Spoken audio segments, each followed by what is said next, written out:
ದರ್ಶನ್ ಗೆಳತಿ ಪವಿತ್ರ ಗೌಡಳ ಸ್ನೇಹಿತೆಯಾಗಿರುವಂತಹ ಸಮತಾ ಒಂದಿಷ್ಟು ಮಹತ್ವದ ಹೇಳಿಕೆಗಳನ್ನು ಪಬ್ಲಿಕ್ ಟಿವಿಗೆ ಕೊಟ್ಟಿದ್ದಾರೆ. ಪವಿತ್ರ ಗೌಡ ಬಗ್ಗೆ ಗೆಳತಿ ಸಮತಾ ಎಕ್ಸ್ಕ್ಲೂಸಿವ್ ಮಾತನಾಡಿದ್ದಾರೆ ಪಬ್ಲಿಕ್ ಟಿವಿಯಲ್ಲಿ. ಪವಿತ್ರ ಕೆಲವೊಂದು ಸಂದೇಶ ಕಮೆಂಟ್ ಬಗ್ಗೆ ಬೇಸರವನ್ನ ಮಾಡಿಕೊಂಡಿದ್ರು.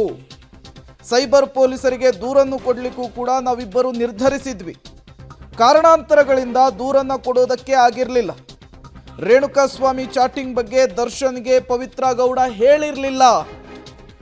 ದರ್ಶನ್ಗೆ ಪವಿತ್ರ ಯಾವತ್ತೂ ಕೂಡ ಈ ವಿಚಾರವನ್ನೇ ತಿಳಿಸಿರಲಿಲ್ಲ. ಪವಿತ್ರ ಗೌಡ ಬಗ್ಗೆ ಗೆಳತಿ ಸಮತಾ ಪಬ್ಲಿಕ್ ಟಿವಿಯ ಜೊತೆಗೆ ಎಕ್ಸ್ಕ್ಲೂಸಿವ್ ಆಗಿ ಮಾತನಾಡಿದ್ದಾರೆ. ಮಾತನಾಡುವಂತಹ ಸಂದರ್ಭದಲ್ಲಿ ರೇಣುಕಾಸ್ವಾಮಿ ವಿಚಾರಕ್ಕೆ ಆತ ಮಾಡ್ತದಂತಹ ಮೆಸೇಜ್ನ ವಿಚಾರಕ್ಕೆ ಸಂಬಂಧಪಟ್ಟಂತೆ ಮಾತನಾಡಿದ್ದು ಹೀಗೆ.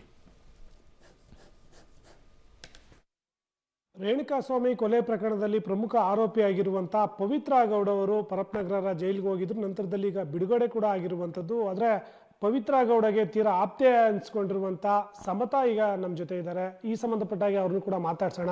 ಮೇಡಮ್, ಈಗ ರೇಣುಕಾಸ್ವಾಮಿ ಕೊಲೆ ಪ್ರಕರಣದಲ್ಲಿ ನಿಮಗೆ ಗೊತ್ತಿರೋಂಗೆ 17 ಜನ ಅರೆಸ್ಟ್ ಆದರು. ನಂತರದಲ್ಲಿ ಪವಿತ್ರ ಗೌಡ ಕೂಡ A1 ಆರೋಪಿಯಾಗಿರುವಂಥದ್ದು. ಈಗ ಬಿಡುಗಡೆ ಕೂಡ ಆಗಿದ್ದಾರೆ.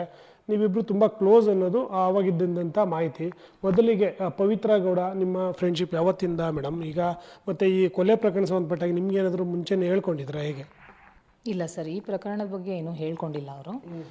ಪವಿತ್ರ ನನಗೆ ಹಳೆ ಫ್ರೆಂಡೇನೆ. ಬಟ್ ಒಂದು 2-3 ಇಯರ್ಸಿಂದ ನಾವಿಬ್ಬರು ವಿ ಆರ್ ಕ್ಲೋಸ್ ಎನಫ್. ಮಕ್ಕಳಿಗೋಸ್ಕರ ಮಕ್ಕಳ ಜೊತೆ ಓಡಾಡೋದು ಎಲ್ಲ ಮಾಡ್ತಿದ್ವಿ. ಸೇಮ್ ಏಜ್ ಕಿಡ್ಸ್ ಇರೋದ್ರಿಂದ ಅಷ್ಟು ಬಿಟ್ಟ ಈ ಇನ್ಸಿಡೆಂಟ್ ಬಗ್ಗೆ ಯಾವತ್ತೂ ಏನೂ ಡಿಸ್ಕಷನ್ ಆಗಿಲ್ಲ ಸರ್. ಇನ್ಫ್ಯಾಕ್ಟ್ ಮುಂಚೆ ದಿನ ಒಟ್ಟಿಗೆ ಇದ್ವಿ, 2-3 ಡೇಸ್ ಮುಂಚೆನೂ ಒಟ್ಟಿಗೆ ಇದ್ವಿ. ಸೊ ಅಂಥ ವಿಷಯ ಏನೂ ಬಂದಿಲ್ಲ. ಪೊಲೀಸರ ತನಿಖೆ ವೇಳೆಯಲ್ಲಿ ನಮಗೆ ಸಿಕ್ಕಂಥ ಮಾಹಿತಿ ಪ್ರಕಾರ ಪವಿತ್ರ ಗೌಡ ಸಮತಾ ಹತ್ರ ಆತ ಕಿರುಕುಳ ಕೊಡ್ತಾ ಇದ್ದಂತು, ಮೆಸೇಜ್ ಮಾಡ್ತಾ ಇರುವಂಥದ್ದು, ಈ ವಿಚಾರವಾಗಿ ಸಮತಾ ಹತ್ರ ಹೇಳ್ಕೊಂಡಿದ್ರು ಅನ್ನೋ ಮಾಹಿತಿ ಇರುವಂಥ. ಇಲ್ಲ ಸರ್, 100% ಇಲ್ಲ. ಕೆಲವೊಂದು ಮೆಸೇಜಸ್ ಬಗ್ಗೆ ಬೇಜಾರು ಮಾಡ್ಕೊಂಡಿರೋದು ಇದೆ. ಅದು ಸಾಕಷ್ಟು ಕಮೆಂಟ್ಸ್ ಬರೋದು, ನೆಗೆಟಿವ್ ಕಮೆಂಟ್ಸು, ಪರ್ಸ್ನಲ್ ಮೆಸೇಜಸ್ ಬರೋದು, ಅದ್ರ ಬಗ್ಗೆ ಎಲ್ಲ ಸಾಕಷ್ಟು ಸತಿ ಬೇಜಾರು ಮಾಡ್ಕೊಂಡಿದ್ದಾರೆ. ನಾವು ಒಂದ್ಸತಿ ಸೈಬರ್ ಕ್ರೈಮಲ್ಲಿ ಒಬ್ಬರು ಇನ್ಸ್ಪೆಕ್ಟರ್ಗೂ ರೀಚ್ ಆಗಿದ್ವಿ ಕಂಪ್ಲೇಂಟ್ ಕೊಡೋಣ ಅಂತ.